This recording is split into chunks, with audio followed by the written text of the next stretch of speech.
remember Julio Ribeiro, but I have a few lines just to introduce him, especially for the youth over here. Julio Francis Ribeiro is a former police officer and civil servant and recipient of the Padma Bhushan and President Police Medal for Distinguished Service.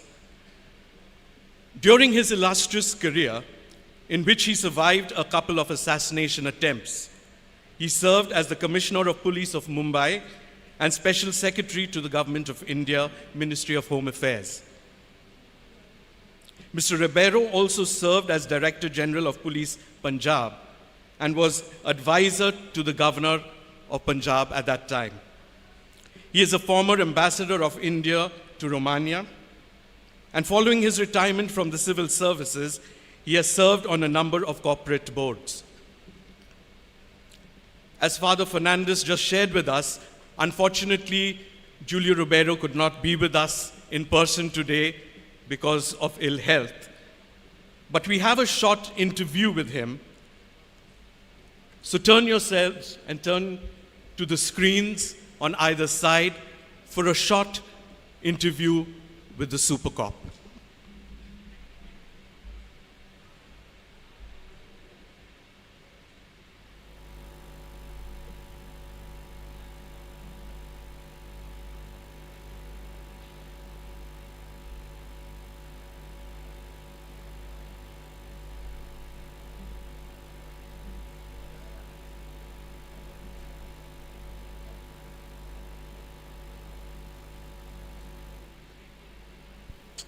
I don't say that they should not protest. They have a right to protest, but not in this manner.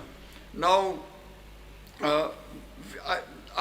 my saying that I don't want given up the gun, well, the gun was more or less forced on me because I never carried a gun in my service, except when there was a riot, when you had to go armed. And then I would deposit that gun in the armory. But now, I was very happy that I'm no longer in the uniformed force, and with an uniformed force, the problem of carrying guns and using force is no longer there. So I like to work for people because people deserve that. You have to give back to society what society has given to you, and I have got a lot from the people of Mumbai, especially when I was the Commissioner of Police here. And then their love and I have to return. And hence I've decided to work in my city of Mumbai. Well, that, that biblical teaching of Jesus, that if someone slaps you on your cheek, then offer the other cheek, that may not be pertinent and relevant at all times. And what I feel that the small Christian community can do is to raise its voice against injustice. Now tell me, if you know the history of the church, what did Jesus Christ actually do? He fought injustice. He fought the injustice of the Romans who were ruling Israel. He fought the injustice of the clerical establishment, the rabbis who were misusing their power in Jerusalem. So these are the things that people should understand, every Christian should understand, and that it is his duty to raise his voice against injustice, not to do injustice himself, and to ensure that others who do injustice are condemned, because this is what the teachings of the church go. I don't think I'm a devout in the sense that I believe in all the rituals. I don't, in fact, I don't really believe in the ritual, but I do believe that the basic tenets of Christianity, basic tenets of love and compassion for your neighbor, for truth, for justice, for service. Christ was a person who was so particular about service. He washed the feet of his disciples. This was service. He was a servant. And so if you are fortunate enough to be in I was in the Indian Police Service, Indian Administrative Service. These are services you have to serve. You are a servant and don't behave like a master.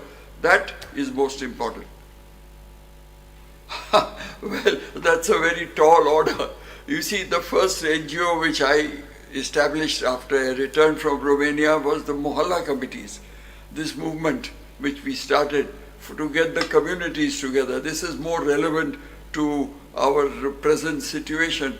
And I tried to integrate the Muslims in the slum areas with the majority community. We have succeeded to a great extent. I would say that that project did succeed to a great extent. Not that it has totally done away with a kind of feeling of one community against the other, but there are many things that we have papered over. They sit together, they eat together. So in that respect, we have done a great job. More than that, they cooperate with the police and they tell them if there is any tension brewing in that area. The second NGO which I started later was the PCGT. I did it with Mr. Deshmukh, who was then the cabinet, who retired as cabinet secretary, very good friend of mine. So we both of us and Dr. Anand, the third person, he is a pediatrician, very well known from Mumbai.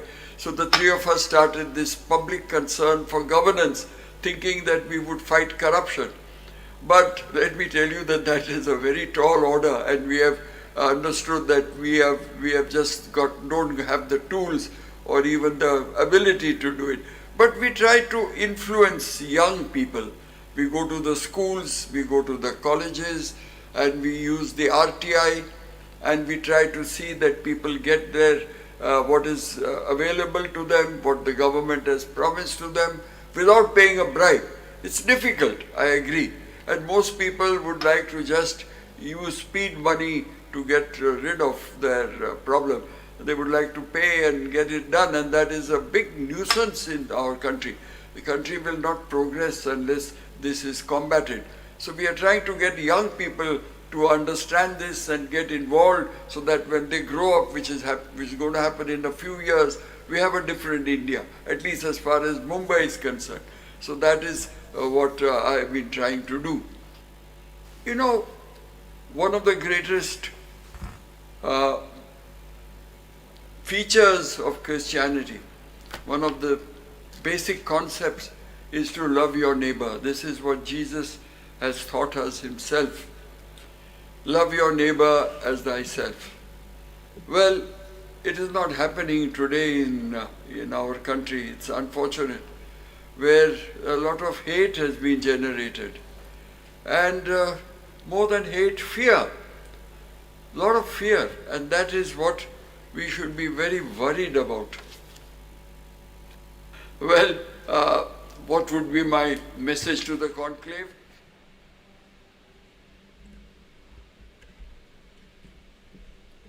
Friends, a special thank you to NDTV for conducting this interview. Can we put our hands together for Julio Ribeiro and NDTV, please?